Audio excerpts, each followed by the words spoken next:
Hey everyone, and welcome to a new Jurassic World Evolution 2 video. Today, it's a rather short video with basically just a proof of concept, and I hope that this is going to give you guys a bit of inspiration. Now, I have no idea if this has been done already. I'm quite sure it has, because it's like not that dramatic, but I just had an idea that I figured out while misplacing actually a lagoon in a test park I did. And then I figured, you know what, you can actually alter the height of the lagoons by just having a different terrain layer as the foundation of it. You can see here, you can actually get very subtle in the inclines that you want to choose, and then you can put down the different steps. Now, I didn't want to, end it here. I also wanted to know if it is possible to get some pathways in between and how you can do some stuff. Now, again, this build over here is not going to be super elaborate, and I'm not going to detail everything, but I think that the German map, like the Europe map, is really good for that. We are going to talk about this in the real-time part a bit more in detail, how I will use that. I'm very much tempted to do a different type of park with this one, in which we are going to have every marine reptile in one single enclosure that has one single height alternation, and then we go from one to the other. So I want to have your feedback on that in the comments down below to have an idea how you guys think about this idea or not. You can see my little test over here was just quickly done, and to see how to do all of that, and then I just went already ahead and tried some more alternations on the higher level. So this is why this map is actually pretty cool. Even without mods, you can get a lot more difference in terrain height than you usually can on a map, simply because the map itself has already quite a significant difference between its highest and lowest point, with the beach given down there as a very much of a low point. So this is where you can really do a nice alternation. I really like this. I really think this is pretty good to use it that way. I struggled a bit to use this separation down here. This is just a very tight space, and it wasn't really easy to get a lagoon very close to it, but I ended up having a good little connection between both. But yeah, so there's not really that much more to say about this in the voiceover, so I'm just going to skip ahead and talk to you again in the real-time part, which is about 6 minutes into this video. So enjoy the time-lapse so far.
So here we are in the real-time part, and this is the little build I've done. I've done a couple of little, you know, styling elements, whatever, for making like a good screenshot, but this is not a serious take on making it look good. This is just a proof of concept. You can see the various alternations over here. By the way, again, thank you so much for the comment. I don't know who it was, I don't remember the name, but someone in the comments told me that pressing C gives you the quick jump into the capture mode, which is quite logic if you think about this, but this game is not really necessarily, let's put it that way. It doesn't really give me the feeling that, you know, hotkeys are logic or that they follow a certain rule or whatever. So this is why, this is why I never tested it. But thank you so much for the heads up. It really helped a lot. But yeah, so this flying up a little bit, zooming out, giving the field of view difference. So this is the overall layout.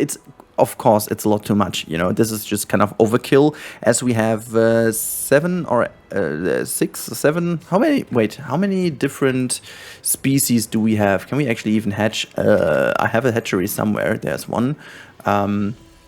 We've got 7, okay, so 7 species. That means we need actually 7 tanks for that, and we do have 1, 2, 3, 4, 5, 6, 7, 8, 9. Okay, so 2 too many. Well, actually, it's not really that much of an overkill. You could even do a mixed one or a non-mixed one. But yeah, so this is the build. I'm not really sure what exactly I want to do. I have some ideas, some really cool ideas, to be honest. But maybe you guys have more ideas about this. So this map, by the way, is just phenomenal. I love the map. It's actually pretty big. So you can see this is where I built all the lagoons, and it almost seems like as if I've used most of it, but I haven't.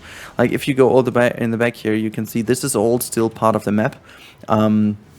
Very much until this little land mass over here, and you can do all the same. So there's a lot of mass like land mass to be playing with, and you can see how much of a change this is with all the alternations. Look at the difference here in height. I love this. This is actually even another potential screenshot, because it just shows how nice you can use this with the different layers and stuff. I really like this. I really like the fact that you can put them very close to each other. And you know what? I'm just going to show it to you in real time, real quick, because we've got so much space left. I can quickly do this in order to show you. So again, checking the map, you can see there's a little bit of a land tongue or whatever you want to call that in the middle, which is a bit annoying, but you can still use that to your favor to make that look still quite good. Now let's pretty grab that one, put it down. We're gonna go into speed mode, so that is built rather quickly. And now what you can do is you can basically go and just use the terrain stamp tool and just raise the terrain around here. That's nearly already enough, because now you can just go here, and it always tries to use the, well, okay, we have to smooth it out first, because otherwise it does connect. So I'm gonna use the flatten tool, and then you flatten that a little bit around here. You don't have to be very precise. You just need to have one land mass, so to say, as a foundation. And then what am I even clicking? And then you can just go here, and you can see this is where you place that. And now you can move your mouse very close to this area here. Boom, there you go. Now I built this, and it's actually, you can see this is, you can even make some purification plants or whatever if you want to do this. And obviously you can also go and make this completely a lot higher, so that you have all the way the boundary, which I think is pretty nice indeed. So if we were to go now and put a very high slope in, or like a very high difference, no, let me just go all the way to the highest, please. There you go. And then we paint this like a little bit of a foundation. I hope there's enough space, but there should be. So there you go. And then we choose that again. You can see there is this one. And actually the problem this time is I can't get close enough here, because the height difference is quite too much. But again, you could just test it around a little bit. So you can see I can get closer if I want. So there you go. This is maybe the closest I can get. You have to sometimes just change the perspective a little bit, but you can see how much of a difference that is, and I think it looks really cool. And now what you can do, sometimes it works, sometimes it doesn't, but I just wanted to quickly show you, because that was made as like a tutorial video. This is not really Okay, this might not work over here because they're too close to each other, but you can try a lot to see if you can squeeze a path in the middle, and then just go between those. This is nearly possible. I'm gonna show you where I did this. So this was all too close over here, but there you can see, you can nearly put it perfect. So if I'm going to do this nicely, I will definitely do this, and I'm going to put like a path perfectly fine in between.